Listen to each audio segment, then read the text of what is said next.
Hello, everybody. Welcome to me talking. My name is R.L. Shaver. I'm an author. I am a speaker. I am an overthinker. I overanalyze everything. My first book is out now. You can catch it on rlshaver.com or catch it on Amazon. It's For This Child I Have Prayed, 6 heart surgeries, 18 months. It's a story of how I dealt with my son going through a very traumatic period. And you can catch it on hardback and paperback. So anyway, so what did I want to talk today? So in preparing to be married, I had read a ton of books. We got married in 2012, had a kid pretty quickly, and then my son had 6 heart surgeries. You can read about it in the book. But what happened to me? Well, I thought I was pretty well prepared for marriage, and 5, 6, 7 years in, I realized we weren't at a great spot. I'd read all kinds of books. I'd read the 5 love languages, and I had read his needs, her needs, and I'd read all kinds of stuff. I'm hoping we would have this fantastic marriage, and we were at a point that things were just not good. There was a lot of trauma. There was a lot of stuff that happened and that I shared in my book. But I wanted to share a couple things, mainly because I have a buddy that I had a buddy that I was coaching through some stuff from the things that I have learned from my marriage, and it's helped him, and I think it can help some other people. I'm starting to see it everywhere I look, so I figured I'd share it here too. So, So I was going to share 2 things. One, this comes from the book How We Love. Now, How We Love is a pretty decent book. Actually, when I started trying to figure out what I could do that I had missed, this was a book that I'd stumbled across. But there's a lot of concepts in the book, but one of the ones that I like the most is that when somebody acts irrationally, it's due to past trauma. So what they were saying in that book is if you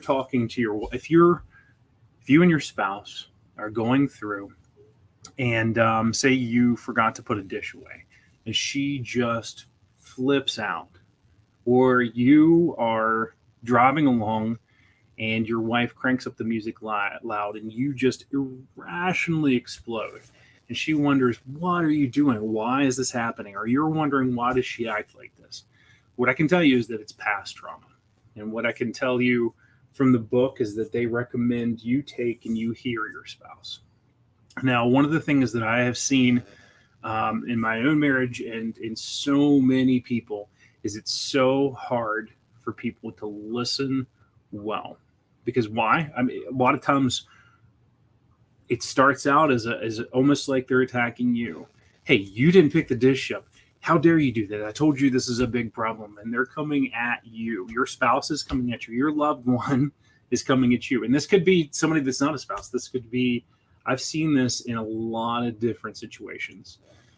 So at the same time I read How We Love, I read another book, and it was called Never Split the Difference. And no, I'm not getting paid for either of these. I mainly just wanted to share it because they were fantastic information. And what I got from Never Split the Difference, it was really cool. It's written by an FBI hostage negotiator. He does a lot of coaching, but what he majors in is winning negotiations, which really what he majors in is winning at hearing and listening.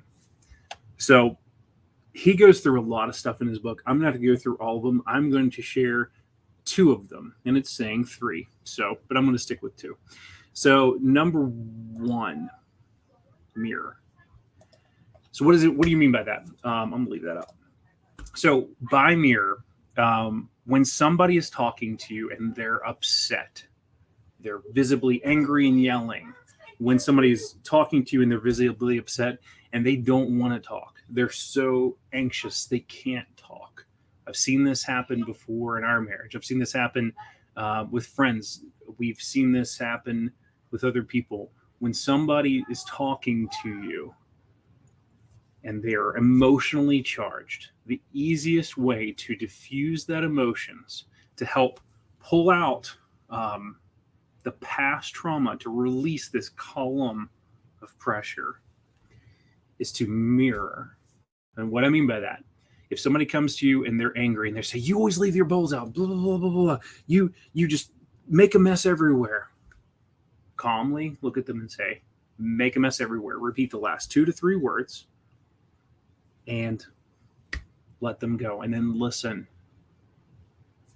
And they will open up. If somebody's super anxious and they can barely talk and you can get a couple words out, repeat the last 2 to 3 words. I've had this happen with in our marriage, actually, when Stephanie's dealt with crazy anxiety, and she said, I can barely even talk. And I would say, you barely even talk. And she will just begin to open up. And it's amazing how much that works. And that's something that as you can go through that, eventually you do it enough and it's like, it's very weird. It was so weird for me to understand how crucial this is to your marriage, and how to your relationships, to talking, to just hearing people. But the second one, because as you're going through a conversation that's emotionally charged, sometimes you need something else to turn to. And one of the other techniques that he suggested in the book, and that he used in hostage negotiations, he used in his marriage, he used in everything else, was to label. And by label, I mean basically this. So you've gotten a person to talk. They're really upset. They're coming at you going, you left the dishes out, and you've repeated them. And then you've started to realize that it's not just about you and they're angry at you. They are actually angry at some stuff in their past. Things weren't cleaned up in their household, or things they dealt with a roommate that didn't keep things clean. And they are dealing with the trauma of that. And that is in their head. So what you can do then is label. So by labeling, you basically say, hey, it sounds like you're really upset about this. Samuel, are you really upset right now? No. No? Well, hey, say hey. All right, Is this going to be on YouTube? It's already on YouTube. Go over there. I'll be in there in a second, okay? So anyway, I'm wrapping things up. Hi. Samuel says hey. In wrapping things up, I just wanted to say... I have the heart surgeries. He's the one who had the heart surgeries. In wrapping things up, just wanted to say, hey, I get it. Hopefully some of this stuff helps. I'm seeing it help some of the people I know, and I'm hoping it helps a lot more people. There's a lot of great resources. There's people that are teaching this. Reach out, comment, and chat. I'll see what I can do to hook you up with people. In the meantime, I would definitely recommend Never Split the Difference, and How We Love's a good book to cover too. So if you guys have a great day, rock it out, and I will catch you later.